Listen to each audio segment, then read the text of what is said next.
amigos do Futebol na Veia, sejam todos muito bem-vindos para mais um girão da rodada.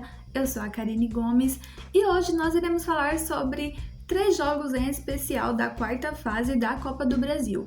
Estes entre Brusque e Ceará, Corinthians e Sport e o clássico carioca Vasco e Botafogo. Antes de começar, vou pedir para que vocês sigam o portal Futebol na Veia em todas as redes sociais, para que assim vocês fiquem por dentro de tudo que acontece no mundo do esporte. Também não deixem de compartilhar esse vídeo, comentar e deixar o seu like para fortalecer o nosso canal, beleza? Então vamos lá! Eu vou começar falando sobre o duelo entre Brusque e Ceará, né? Esse duelo aí que foi particularmente foi o mais interessante da rodada. Aconteceu muitos gols, terminou com 5-1, goleada de 5-1 do Ceará em cima do Brusque.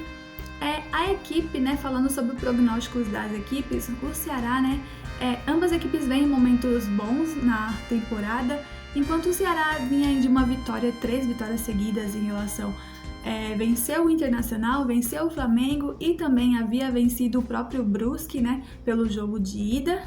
Na última rodada do Brasileirão acabou perdendo para o Bragantino, mas isso não desanimou a equipe, né? A equipe que chegou a campo já classificada por conta da vitória, né? Havia vencido o jogo de ida em 2-0, então a equipe já estava ali classificada, podendo até perder em 1-0.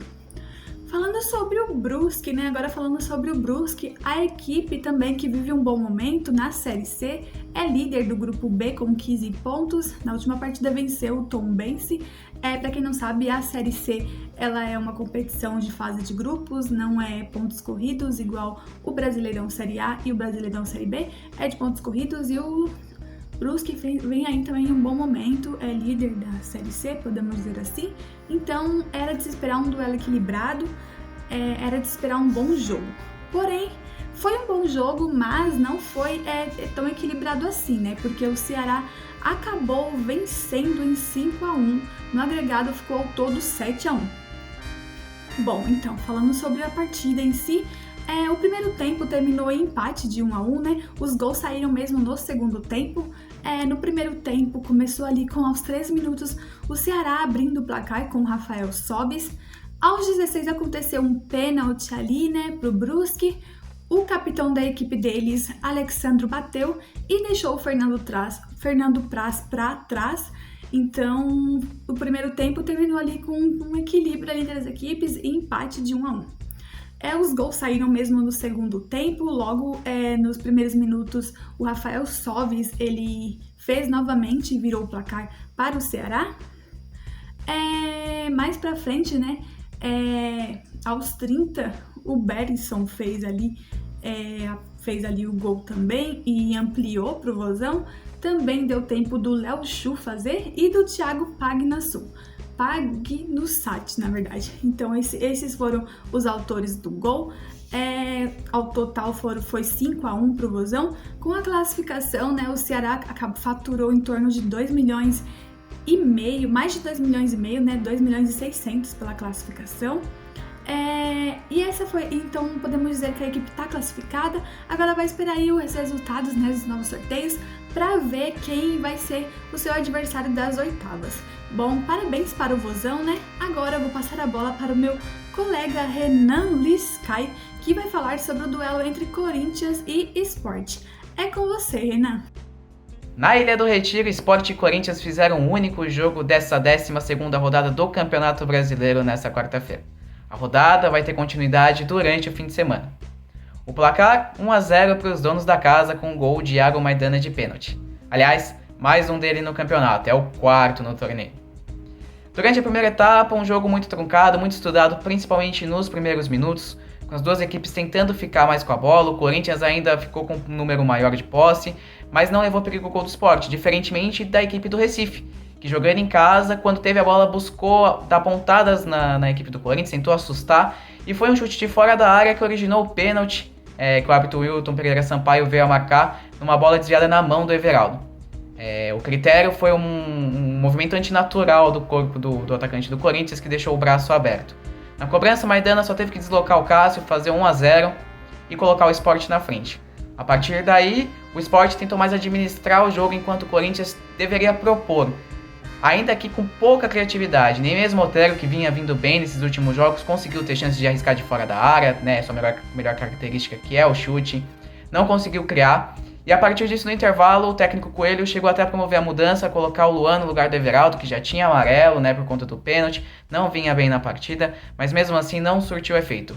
O Jô pouco tocou na bola, conseguiu efeito suspensivo para participar desse jogo, mas não conseguiu receber nenhuma grande jogada, não conseguiu receber passes dos seus companheiros, o que só evidencia o quão mal tem sido o desempenho desse meio campo do Corinthians. Diferentemente do Sport, que com a trinca hoje, com a estreia do Thiago Neves no meio, o Lucas Mugni e o Jonathan Gomes conseguia levar algum perigo, arriscando de fora da área, tentando algumas jogadas de velocidade, principalmente com as ultrapassagens do Patrick pelo lado direito, que é um destaque dessa equipe, é um jogador que apoia muito bem, defende muito bem.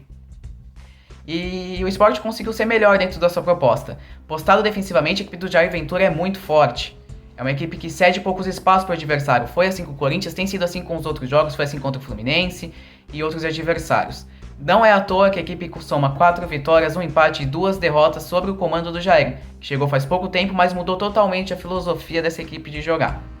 Pelo lado do Corinthians, há de se pensar o que fazer com esse meio campo, como fazer essa bola chegar para os atacantes. Quem me conhece aqui do Futebol na Veia sabe que eu critico muito um esquema de jogo do Corinthians onde os pontas recebem a bola de costas para os adversários. Isso dificulta muito a criação. Defensivamente é uma equipe que ainda assim comete alguns erros, mas nada que afete o resultado. O principal problema tem sido realmente a questão das jogadas. Se formos analisar as estatísticas do jogo de hoje, o Corinthians pouco criou, diferentemente do adversário que foi muito bem nesse quesito. Com a vitória, o Sport chegou à 7ª colocação com 17 pontos. Já o Corinthians permanece no 13º lugar com 12, ainda que tenha um jogo a menos que vai realizar na próxima quarta-feira contra o Atlético Goianiense, jogo que foi adiado da primeira rodada porque àquela altura o Corinthians disputava a final do Paulistão contra o Palmeiras. Quer saber mais sobre futebol brasileiro, futebol mundial? Acesse nossas redes sociais, no Instagram @futebolnaveia.br, no Twitter @FNVBR. E quer saber prognósticos de futebol, pós-jogo, em quem apostar, cartola, mercado da bola? É só entrar no nosso site futebolnaveia.com.br. Lá você vai ficar sabendo de tudo que acontece aqui no Brasil e lá na Europa, na Ásia, na África, aonde você imaginar que tiver futebol. Nós temos podcasts, nós temos a cobertura das principais ligas do mundo, além das notícias principais dos principais torneios dos continentes, de seleções. Enfim, é só acessar lá, futebolnaveia.com.br. E agora eu quero saber de Copa do Brasil.